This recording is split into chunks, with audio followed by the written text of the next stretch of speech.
Lara Croft, hero, survivor, icon.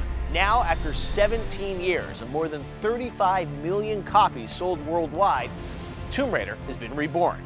Tonight, we'll meet the new Lara Croft, Camilla Luddington, and talk with the designers and composer who have reimagined a legend. From rewriting the origins of Lara Croft to creating a whole new tale of survival, we take an inside look at what the Today Show, the VGAs, Forbes, and Yahoo have called one of this year's most anticipated games. It's a new era for an enduring franchise. This is Tomb Raider: The Final Hours, a story of survival.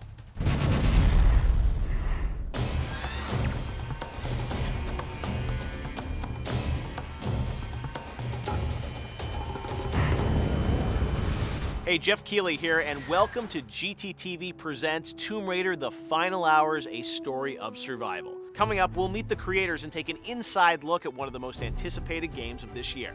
Luckily, I do have some help tonight. You've seen her on Grey's Anatomy, Californication, and True Blood, and now she is the new Lara Croft.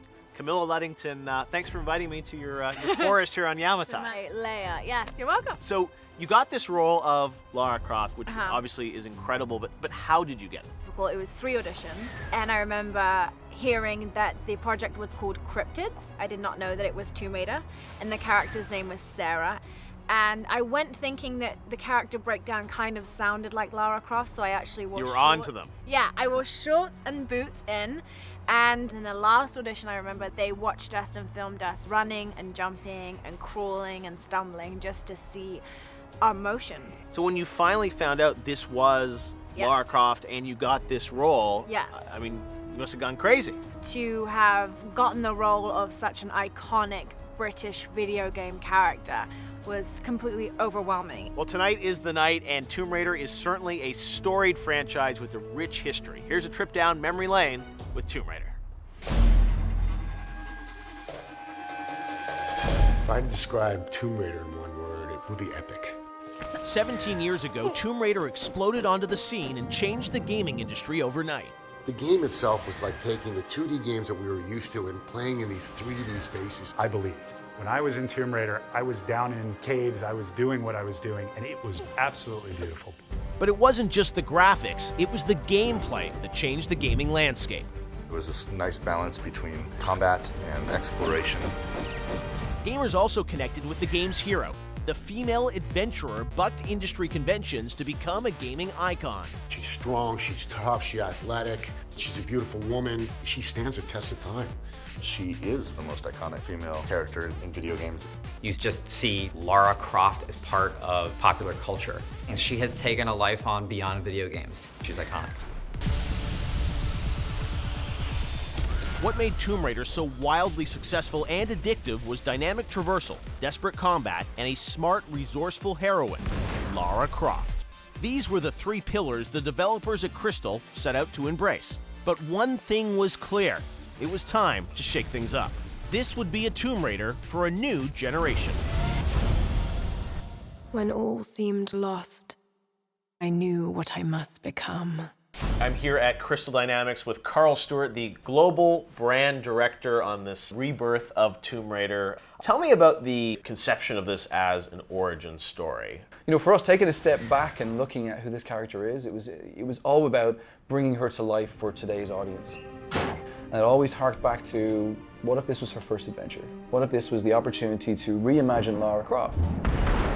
Was the stuff that like Chris Nolan did with Batman, was that an inspiration to sort of say, hey, we want to start from scratch? Yeah, you know, the first 20, 30 minutes, it wasn't about Batman. It was about a man who was flawed. That sort of showed us how you could build upon a character and then reimagine it halfway through and people would actually have a connection. I'm here with Daryl Gallagher, the head of studio. Tell us a bit about your vision when you started on this new Tomb Raider 4 years ago. Humanizing Lara was a big goal, making it feel like that she could be somebody that you knew, make it more of a mature take on the genre, but at the same time, this was about that character-defining journey that turns it into the Tomb Raider at the end. Obviously, there is some risk in that you guys are changing the game up a little bit. I mean, is there any trepidation about how people will respond to this? I think there always is. We knew that from day one. You know, if we had gone down the road of just trying to please everybody by doing the same thing we've always done, then Tomb Raider would have just been sort of put aside and the franchise would have been looked at. And we spent a lot of time making sure that it still feels like a Tomb Raider game no matter what happens.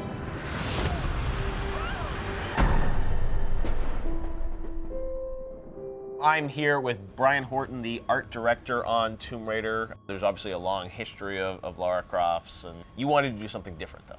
Absolutely. We looked at this as, all right, how does a 21-year-old version of Lara look? So we went through 40, 50 pieces of concept art to try to figure out what that would look like. So we finally nailed the look that we had. What we tried to do is find the essence of who she was and just boil that down to a much more believable package. Well, when you start this game, I mean, you know, there's the shipwreck, the Endurance, Laura's on this island, and I mean, it really is like she's learning how to survive. Yeah, she is, as you said. So she starts with nothing. She ends up getting a bow for the first time, and she has to kill a deer because she's hungry. Sorry. So we get to the first human kill. She's done this for the first time. She's got to do it many more times by the end of this game.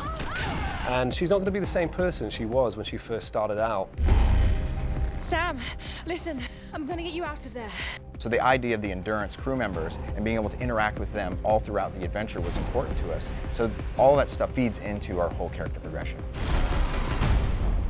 At the end of the day, she's got to become Lara Croft. You can do it, Laura. In order to get to that moment, you have to see the personal side to her. After all, you're a Croft. You have to really understand her. You just don't know it yet. What is that moment? How does she become Lara Croft? Yeah, so I can't spoil it. Right. You know, you gotta play it. Spoiler alert, this gal has a new pair of shoes that kicks major scavenger butt. Find out what it took to step into the role of the iconic Lara Croft. This was the most emotionally and physically draining work that I'd ever done. Next.